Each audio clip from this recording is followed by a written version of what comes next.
बोलो श्री हरि की जय। जैसा कि आप जानते हैं, धार्मिक मान्यताओं के अनुसार प्रत्येक साल अगहन माह के शुक्ल पक्ष की द्वादशी तिथि से एक दिन पहले मोक्षदा एकादशी मनाई जाती है। तो बता दें कि मोक्षदा एकादशी का पर्व पूरे देश में उत्साह और उमंग के साथ मनाया जाता है। मोक्षदा एकादशी के शुभ अवसर पर साधक भगवान विष्णु की विधि विधान से पूजा करते हैं। इसके साथ ही रात्रि में जागरण और कीर्तन करते हैं। भगवान विष्णु के नामों का भी जाप करते हैं। धार्मिक मान्यता के अनुसार मोक्षदा एकादशी के दिन जो जातक व्रत रखते हैं उनकी सभी मनोकामनाएं पूर्ण होती है। इसके साथ ही इस दिन कुछ ऐसे उपाय करने होते हैं जिसे करने से पितरों को मोक्ष की प्राप्ति होती है। इस दिन भक्त सच्चे मन और भाव से लक्ष्मी नारायण जी की पूजा करते हैं। तो अब हम जानेंगे मोक्षदा एकादशी की शुभ तिथि, मुहूर्त और पूजन विधि के बारे में। वैदिक पंचांग के अनुसार अगहन महीने के शुक्ल पक्ष की एकादशी तिथि की शुरुआत 11 दिसंबर को देर रात 3:42 पर होगी और इसकी समाप्ति 12 दिसंबर को देर रात 1:09 पर होगी। तो हमारे सनातन धर्म में उदय तिथि ही मान्य तिथि मानी जाती है, इसलिए मोक्षदा एकादशी 11 दिसंबर को मनाई जाएगी। 11 दिसंबर को जातक एकादशी का व्रत रख सकते हैं। इसके बाद 12 दिसंबर को सुबह 7 बजे से लेकर 9 बजे तक के बीच में पारण कर सकते हैं। अब हम जानेंगे मोक्षदा एकादशी का महत्व क्या है। हमारी धार्मिक मान्यताओं के अनुसार सनातन धर्म में मोक्षदा एकादशी का बहुत महत्व है। मान्यता है कि इस दिन मंदिरों में भगवान विष्णु की विशेष पूजा अर्चना की जाती है। इसके साथ ही भजन कीर्तन का भी आयोजन किया जाता है।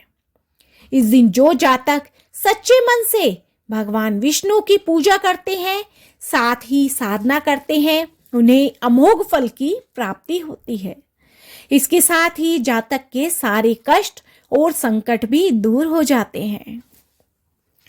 अब हम जानेंगे मोक्षदा एकादशी की पूजन विधि। मोक्षदा एकादशी के दिन हमें सात्विक भोजन ग्रहण करना चाहिए। इसके साथ ही ब्रह्मचर्य के नियमों का भी पालन करना चाहिए। इस दिन प्रातःकाल उठकर सबसे पहले स्नान आदि करके भगवान विष्णु का ध्यान करना चाहिए।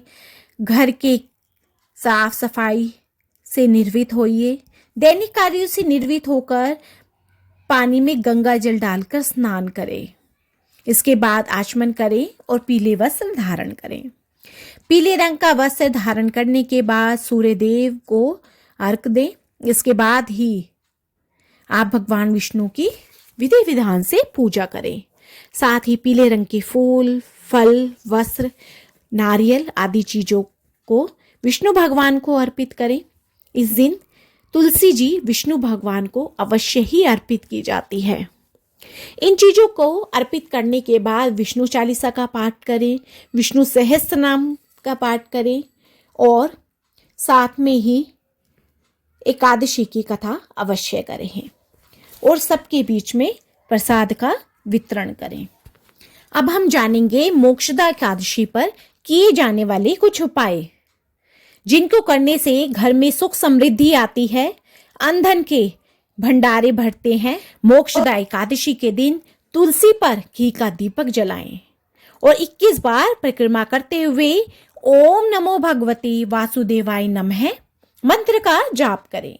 इस उपाय को करने से मां लक्ष्मी प्रसन्न होकर आपको सफलता देगी। मोक्षदा एकादशी पर गरीब और जरूरतमंद लोगों को भोजन और वस्त्रों का दान करना चाहिए। मोक्षदा एकादशी के दिन दान पुण्य करने से आपको 100 यज्ञों के बराबर पुण्य की प्राप्ति होती है।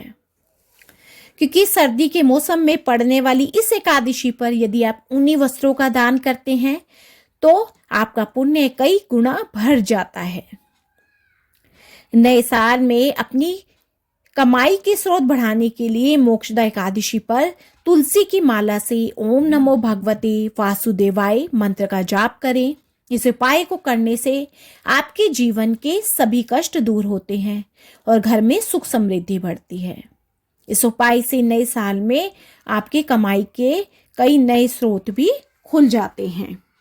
तो बोलो विष्णु भगवान की जय, माँ लक्ष्मी की जय। तो फ्रेंड्स, आपको मेरी ये वीडियो पसंद आई हो तो मेरी वीडियो को ज़्यादा से ज़्यादा लाइक, शेयर एंड सब्सक्राइब कीजिए और कमेंट में ओम नमो भगवते वासुदेवाय नमः अवश्य लिखिए।